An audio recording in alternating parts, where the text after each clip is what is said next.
নমস্কার বন্ধুরা, আজ আমরা আলোচনা করব কন্যা রাশি এবং কন্যা লগ্নের জাতক জাতিকাদের জন্য পয়লা মার্চ থেকে 7ই মার্চ পর্যন্ত সময়টি কেমন কাটবে। কারণ ইতিমধ্যেই আপনাদের রাশির ষষ্ঠম ঘরে সূর্য, বুধ, মঙ্গল ও রাহুর অবস্থান করে এক বিশেষ চতুর্গ্রহী রাজযোগ সৃষ্টি করেছে। তো এই শক্তিশালী অবস্থান আপনাকে কর্মজীবনে কঠোর পরিশ্রম ও প্রতিযোগিতার মাধ্যমে প্রবল জয়লাভ এবং শত্রু দমনে অজেয় ক্ষমতা দিলেও স্বাস্থ্যের ক্ষেত্রে কিন্তু অতিরিক্ত রক্তচাপ বা আকস্মিক অস্ত্রোপচারের কিন্তু ঝুঁকি দেখা যাচ্ছে। অর্থাৎ এছাড়াও এই সময় কিন্তু আপনার ছোটখাটো চোটাঘাতও লাগতে পারে। তার সঙ্গে সঙ্গে আপনাদের সপ্তম ঘরে শনি ও শুক্রের অবস্থান থাকছে, যার কারণে আপনাদের দাম্পত্য জীবনে আবেগ ও রোমাঞ্চের চেয়ে দায়িত্ব ও স্থিতিশীলতাকে বেশি প্রাধান্য দেবে, যার ফলে সম্পর্কের শুরুতে কিছুটা দূরত্ব বা বিয়ের ক্ষেত্রে বিলম্ব ঘটলেও দীর্ঘমেয়াদে আপনি একজন অত্যন্ত বিশ্বস্ত, বাস্তববাদী এবং ধৈর্যশীল জীবনসঙ্গী হিসেবে পরিচিতি লাভ করবেন। এছাড়া আপনার দশম ঘরে বৃহস্পতি অবস্থান করছে, যার জন্য কর্মক্ষেত্রে কিন্তু বিশেষ সুযোগ সুবিধাগুলো আসতে দেখা যাচ্ছে। তো বন্ধুগণ, আপনারা মনোযোগ সহকারে ভিডিওটি দেখতে থাকুন, আশা করছি অনেকটা উপকৃত হবেন। ভিডিওটি ভালো লাগলে অবশ্যই একটি লাইক করবেন এবং আপনজনদের সঙ্গে আজকের ভিডিওটি শেয়ার করবেন। প্রত্যেকটি কাজকর্মের ক্ষেত্রে ভগবানকে স্মরণ করে চলুন। মন থেকে ভালোবেসে একটিবার কমেন্টে জয় শ্রীকৃষ্ণ রাধে রাধে লিখে যান।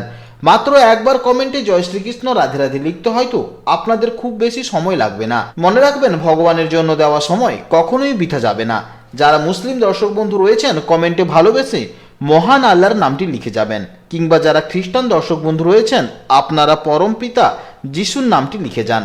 তাছাড়া আপনারা যাকে বিশ্বাস করছেন, যে দেবতাকে ভালোবাসেন, তার নামটাই কমেন্টে লিখে যাবেন। কারণ ঈশ্বর এক এবং অদ্বিতীয়, কেবলমাত্র নাম ও রূপটাই আলাদা। তো চলুন আজকের আলোচ্য বিষয়ে যাওয়া যাক। আপনাদের রাশির ষষ্ঠ ঘরে সূর্য, বুধ, মঙ্গল ও রাহু একসাথে অবস্থান করে কিন্তু একটা চতুর্গ্রহী যোগ সৃষ্টি করছে। অর্থাৎ যারা এই সময় সরকারি চাকরি কিংবা প্রশাসনিক পদ কিংবা উচ্চ পদস্থ ম্যানেজমেন্ট বা রাজনীতির সাথে যুক্ত আছেন, তাদের কিন্তু ভালো সময় দেখা যাচ্ছে। এছাড়া এই সময় যে কোনো আইনি কাজে কিন্তু আপনাদের আধিপত্য বিস্তার থাকবে। তবে যেহেতু সূর্যের সাথে মঙ্গল একসাথে অবস্থান করছে, অর্থাৎ এই দুটি উগ্র প্ল্যানেট একসাথে থাকায় আপনাদের মধ্যে কিন্তু জেদ বেশি থাকবে। কর্মক্ষেত্রে সহকর্মীদের সাথে বা ঊর্ধ্বতর কর্তৃপক্ষের সাথে কিন্তু ছোটখাটো তর্কে কিন্তু আপনি জড়িয়ে পড়তে পারেন। মঙ্গল, বুধ এবং রাহুর প্রভাবে অ্যাকাউন্টেন্সি নিয়ে যারা কাজ করছেন কিংবা ট্যাক্স কনসালটেন্সি নিয়ে যারা কাজ করছেন, এছাড়াও যারা ডেটা অ্যানালাইসিস এবং আইটি সেক্টর, পুলিশ, সেনাবাহিনী, অগ্নি নির্বাপক দপ্তর, সার্জারি বা ডাক্তারি পেশা, জমি সংক্রান্ত ব্যবসা, এছাড়াও বিদেশি সংস্থার সাথে যুক্ত আছেন, তাদেরও কিন্তু ভালো সময় দেখা যাচ্ছে। এছাড়া যারা কম্পিউটার সেক্টর অর্থাৎ সফটওয়্যার ডেভেলপমেন্ট কিংবা অনলাইন গেমিং কিংবা বিভিন্ন সফটওয়্যার নিয়ে কাজকর্ম করছেন, তাদেরও কিন্তু ভালো সময় দেখা যাচ্ছে। তবে একদিকে যেমন ভালো দেখাবে, ঠিক তেমন রাহু ও মঙ্গলের প্রভাবে কিন্তু হঠকারী কোনো সিদ্ধান্ত আপনি নিতে পারেন বা হঠকারী আপনি বড় ঋণ বা লোনে কিন্তু জড়িয়ে পড়তে পারেন। তার ফলে কিন্তু আপনাকে জীবনে সমস্যায় পড়তে হতে পারে। রাহুর প্রভাবে আপনার আশেপাশে কিছু গোপন শত্রু বা ষড়যন্ত্রকারী থাকতে পারে। কাউকে অন্ধভাবে বিশ্বাস করে ব্যবসায়ী গোপন তথ্য শেয়ার করলে আর্থিক দিক থেকে কিন্তু আপনি লোকসানে পড়বেন। আপনার দশম ঘরে যেহেতু বৃহস্পতি অবস্থান করছে, এর ফলে আপনি যদি কোথাও পড়ান কিংবা আপনি যদি কোনো জায়গাতে কোচিং বা ইন্স্যুরেন্স করেন কিংবা কোনো জায়গাতে কনসালটেন্সির কাজে থাকেন, তার সঙ্গে সঙ্গে যদি আপনি ব্যাংকিং সেক্টরেও থাকেন, তাহলে কিন্তু যথেষ্ট কিন্তু প্রচুর পরিমাণে লাভ দেখা যাচ্ছে। এই সময় আপনি যদি আপনার কেরিয়ারে বিভিন্ন বাধা পান কিংবা চাকরি বা কাজের সেক্টরে যদি সমস্যা হয়, তাহলে কিন্তু আপনি যদি আপনার পারিবারিক কোনো পুরনো ব্যবসা বা পুরনো কোনো পরিকল্পনায় ব্যবসা শুরু করেন, অর্থাৎ পারিবারিক যদি কোনো ব্যবসায় থাকেন, তাহলে কিন্তু আপনি লাভের সুযোগ পাবেন। তবে মনে রাখবেন, এই পথে অতিরিক্ত আত্মবিশ্বাস বিসর্জন দিয়ে ধীর স্থিরভাবে কাজের প্রতিটি ধাপ পরীক্ষা করে এগিয়ে গেলেই আপনার জীবনে সাফল্য আসবে। স্কুল, কলেজ বা বিশ্ববিদ্যালয়ের শিক্ষকতা ছাড়াও নিজস্ব বড় মাপের coaching centre, technical training institute বা অনলাইন এডুকেশন প্ল্যাটফর্ম পরিচালনা করলে আপনাদের কিন্তু অভাবনীয় আর্থিক লাভ হবে। এমনকি যে কোনো প্রতিষ্ঠানের আর্থিক উপদেষ্টা, আইনি পরামর্শদাতা, কেরিয়ার কাউন্সিলর বা লজিস্টিক কনসালটেন্ট হিসেবে কাজ করলে আপনাদের কিন্তু সম্মান ও আয় দুই বাড়বে। Banking sector, insurance agency, stock market analysis বা অডিট অফিসার হিসেবে যদি কাজ করেন, আপনাদের কিন্তু স্থিতিশীল উন্নতি নিশ্চিত। বিশেষ করে মানুষের টাকা পরিচালনার দায়িত্ব পেলে সেখানে কিন্তু আপনার স্বচ্ছ ভাবমূর্তি বড় সাফল্য এনে দেবে। পাশাপাশি আপনি যদি সাংবাদিকতা, বই প্রকাশন বা ডিজিটাল কন্টেন্ট ক্রিয়েশন হিসেবে কাজ করেন, তাহলে কিন্তু আপনি ব্যাপক পরিচিতি লাভ করবেন এবং রয়্যালিটি থেকে কিন্তু লাভ করতে থাকবেন। এছাড়াও তার সঙ্গে সঙ্গে ওষুধের পাইকারি ব্যবসা, প্যাথোলজিক্যাল ল্যাব ম্যানেজমেন্ট, বড় এনজিও পরিচালনা বা ট্রাস্টের প্রধান হিসেবে দায়িত্ব পালন করা, এছাড়াও কোনো বড় কোম্পানি বা বড় সংস্থার অ্যাডমিনিস্ট্রেটিভ হেড বা এইচআরই ম্যানেজার হিসেবে কিন্তু আপনি নিয়োগ হতে পারেন। বৃহস্পতির প্রভাবে আপনি যদি ধৈর্য ধরে সামনের দিকে এগান তাহলে কিন্তু সাফল্য ও উন্নতি অবশ্যই দেখতে পাবেন। এছাড়া সপ্তম ঘরে শনি ও শুক্রের প্রভাবে আপনার দাম্পত্য জীবনে কিন্তু প্রেমের চেয়ে দায়বদ্ধতা এবং স্থায়িত্ব বেশি প্রাধান্য পাবে। শুক্র আপনাকে সম্পর্কের মধ্যে গভীর আবেগ ও সৌন্দর্যের স্বাদ দিতে চাইবে, কিন্তু শনি সেখানে বাস্তবতার এক কঠোর শাসন বসিয়ে দেবে। এর ফলে আপনাদের সম্পর্কটি খুব হালকা রোমাঞ্চের উপর ভিত্তি করে গড়ে উঠবে না, বরং একে অপরের প্রতি অগাধ বিশ্বাস এবং দীর্ঘস্থায়ী প্রতিশ্রুতির উপর ভিত্তি করে টিকে থাকবে। আপনারা দুজনেই সম্পর্কের ক্ষেত্রে খুব পরিণত আচরণ করবেন এবং হঠকারী কোনো সিদ্ধান্ত নেবেন না। শুক্রের প্রভাবে আপনি আপনার সঙ্গীকে অনেক ভালোবাসবেন, কিন্তু শনির প্রভাবে সেই ভালোবাসা হয়তো সবসময় মুখে প্রকাশ পাবে না বা রোমান্টিক ডিনার ডেটের চেয়ে ঘরোয়া দায়িত্ব পালনই হবে বেশি গুরুত্ব। আপনাদের দাম্পত্য জীবনে আর্থিক শৃঙ্খলা বজায় থাকবে এবং আপনারা দুজনেই মিলে সামাজিক মর্যাদা ও স্থাবর সম্পত্তি বৃদ্ধিতে মন দেবেন। তবে সতর্ক থাকতে হবে যেন শনির গাম্ভীর্য শুক্রের কোমলতাকে সম্পূর্ণ ঢেকে না দেয়। মাঝে মাঝে আবেগ ভাগ করে নিলে সম্পর্কের মধ্যে অনেক সমস্যা কমবে। শনির প্রকৃতি হলো পরীক্ষা নেওয়া, তাই মাঝে মধ্যে আপনার মনে হতে পারে যে সম্পর্কে প্রেমের অভাব রয়েছে বা সঙ্গী খুব বেশি কাজের চাপে কিংবা গম্ভীর থাকে, কিন্তু আসলে শনি এখানে সম্পর্কের ভিত শক্ত করে যাতে কোনো ছোটোখাটো ঝড় আপনাদের আলাদা করতে না পারে।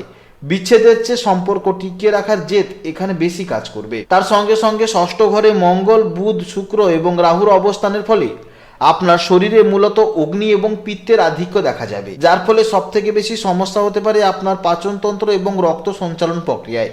সূর্যের তাপ এবং মঙ্গলের দহন ক্ষমতা একসাথে মিশে যাওয়ায় আপনার উচ্চ রক্তচাপ, রক্তে অশুদ্ধি বা ইনফেকশন এবং শরীরে অতিরিক্ত বিভিন্ন রকমের রোগের প্রাধান্য দেখা যাবে। মঙ্গলের প্রভাবে মাঝে মধ্যে হঠকারী চোট আঘাত, কাঁটাছেঁড়া বা ছোটোখাটো অস্ত্রোপচারের সম্ভাবনা তৈরি হয়। বিশেষ করে শরীরের নিম্নাংশ কিংবা পেটের পেশিতে টান ধরার মতো সমস্যা দেখা যেতে পারে।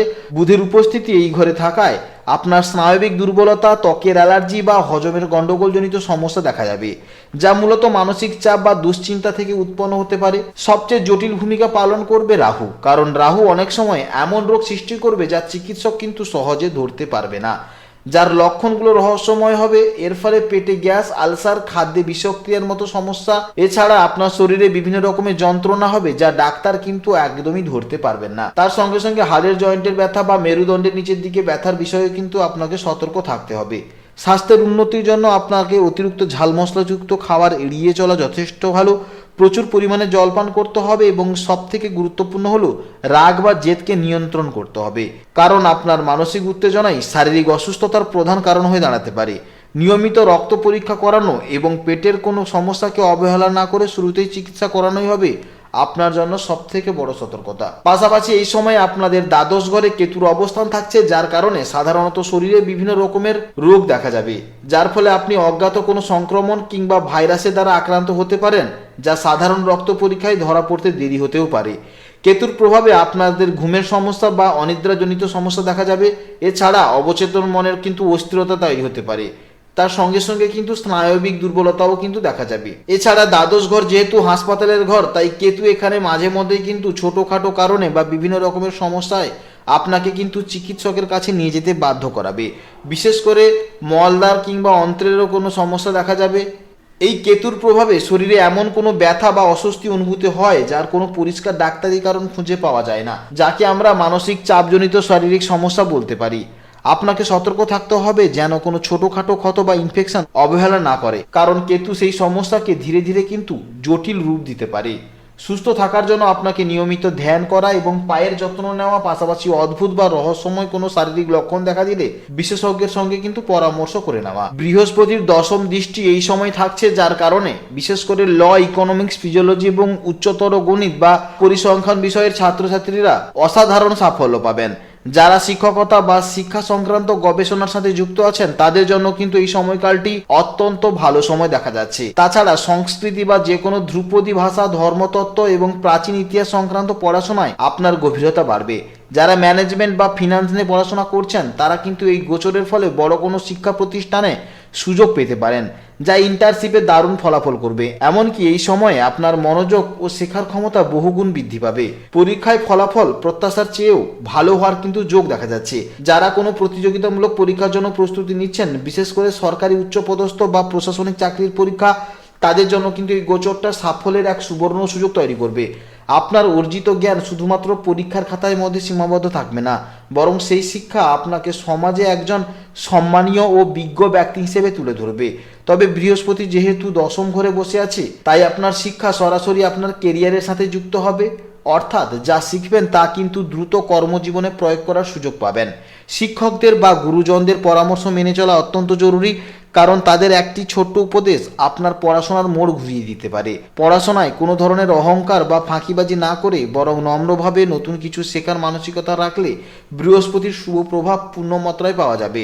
সবশেষে বলা যায়, 1 মার্চ থেকে 7 মার্চের মধ্যে এই সময়কালটি কন্যা রাশির জাতক জাতিকাদের জন্য কর্মক্ষেত্রে কিন্তু এক আধিপত্য বিস্তার হবে। শত্রু জয় এবং আধ্যাত্মিক উপলব্ধির এক সন্ধিক্ষণ তৈরি হবে। আপনার রাশির দ্বাদশ ঘরে কেতুর অবস্থান নির্দেশ করছে যে এই সপ্তাহে আপনার অবচেতন মন অত্যন্ত সক্রিয় থাকবে, যা আপনাকে জাগতিক বিষয় থেকে কিছুটা দূরে সরিয়ে গবেষণামূলক বা আধ্যাত্মিক কাজে উদ্বুদ্ধ করবে। কেতুর এই প্রভাব আপনাকে বিদেশ সংক্রান্ত যোগাযোগে বা নিভৃতে বড় কোনো পরিকল্পনা তৈরিতে সাহায্য করলেও মানসিক অস্থিরতা ও অনিদ্রা এড়াতে কিন্তু আপনাকে নিজের উপর সংযম রাখতে হবে। পাশাপাশি আপনার রাশির দশম ঘরে দেবগুরু বৃহস্পতির রাজকীয় অবস্থান আপনার জন্য কিন্তু এক বিশাল রক্ষা কবচ এবং সাফল্যের সম্ভাবনা দেখা যাচ্ছে। বৃহস্পতির এই শুভ প্রভাবে কর্মক্ষেত্রে আপনার প্রভাব প্রতিপত্তি বৃদ্ধি পাবে এবং স্থানীয় সামাজিক স্তরে আপনার গ্রহণযোগ্যতা এক নতুন উচ্চতায় পৌঁছবে। অন্যদিকে ষষ্ঠ ঘরে সূর্য, বুধ, মঙ্গল ও রাহুর শক্তিশালী চতুর্গ্রহী যোগ নির্দেশ করছে যে আপনি আপনার মেধা ও সাহসের জোর সমস্ত বাধা ও শত্রুকে পরাস্ত করতে সক্ষম হবেন। যদিও এই যোগ কর্মক্ষেত্রে কাজের চাপ ও স্নায়বিক উত্তেজনা বাড়াতে পারে, কিন্তু আপনার রাশির অধিপতি বুধের উপস্থিতি আপনাকে সঠিক কৌশল গ্রহণে কিন্তু সাহায্য করবে। অন্যদিকে সপ্তম ঘরে শনি ও উচ্চস্থ শুক্রের সহাবস্থানে আপনার ব্যক্তিগত জীবনে এক গভীর দায়বদ্ধতা ও মাধুর্য নিয়ে আসবে। অর্থাৎ সম্পর্কের ক্ষেত্রে শনি আপনাকে ধৈর্যশীল হতে শেখাবে এবং শুক্র আপনাকে দাম্পত্য জীবনে বা প্রেমের সম্পর্কে স্থায়িত্ব প্রদান করবে। এছাড়াও শারীরিক দিক থেকে পেটের সমস্যা বা স্নায়বিক দুর্বলতা সামান্য ভোগান্ত তৈরি করতে পারে। তবে দশমস্ত বৃহস্পতির আশীর্বাদ আপনার জীবন শক্তিকে রক্ষা করবে। যদি আপনি আপনার খাদ্যাভ্যাস নিয়ন্ত্রণ এবং ষষ্ঠ ও দ্বাদশ ঘরের গ্রহদের অস্থিরতাকে বুদ্ধির জোরে সামলাতে পারেন, তবে এই 6 দিন আপনার পেশাগত ও ব্যক্তিগত জীবনে এক অভাবনীয় সাফল্যের দ্বার খুলে যাবে। মহাজাগতিক এই শক্তিশালী গ্রহবিন্যাসের প্রভাবে আপনার জীবন সাফল্য, সমৃদ্ধি ও সুস্বাস্থ্যে ভরে উঠুক। তাই আপনারা ভালো থাকুন, সুস্থ থাকুন এবং সাবধানে থাকুন। যদি কোনো প্রশ্ন থাকে তাহলে অবশ্যই ভিডিওর কমেন্টে কমেন্ট করুন। জয় রাধে রাধে।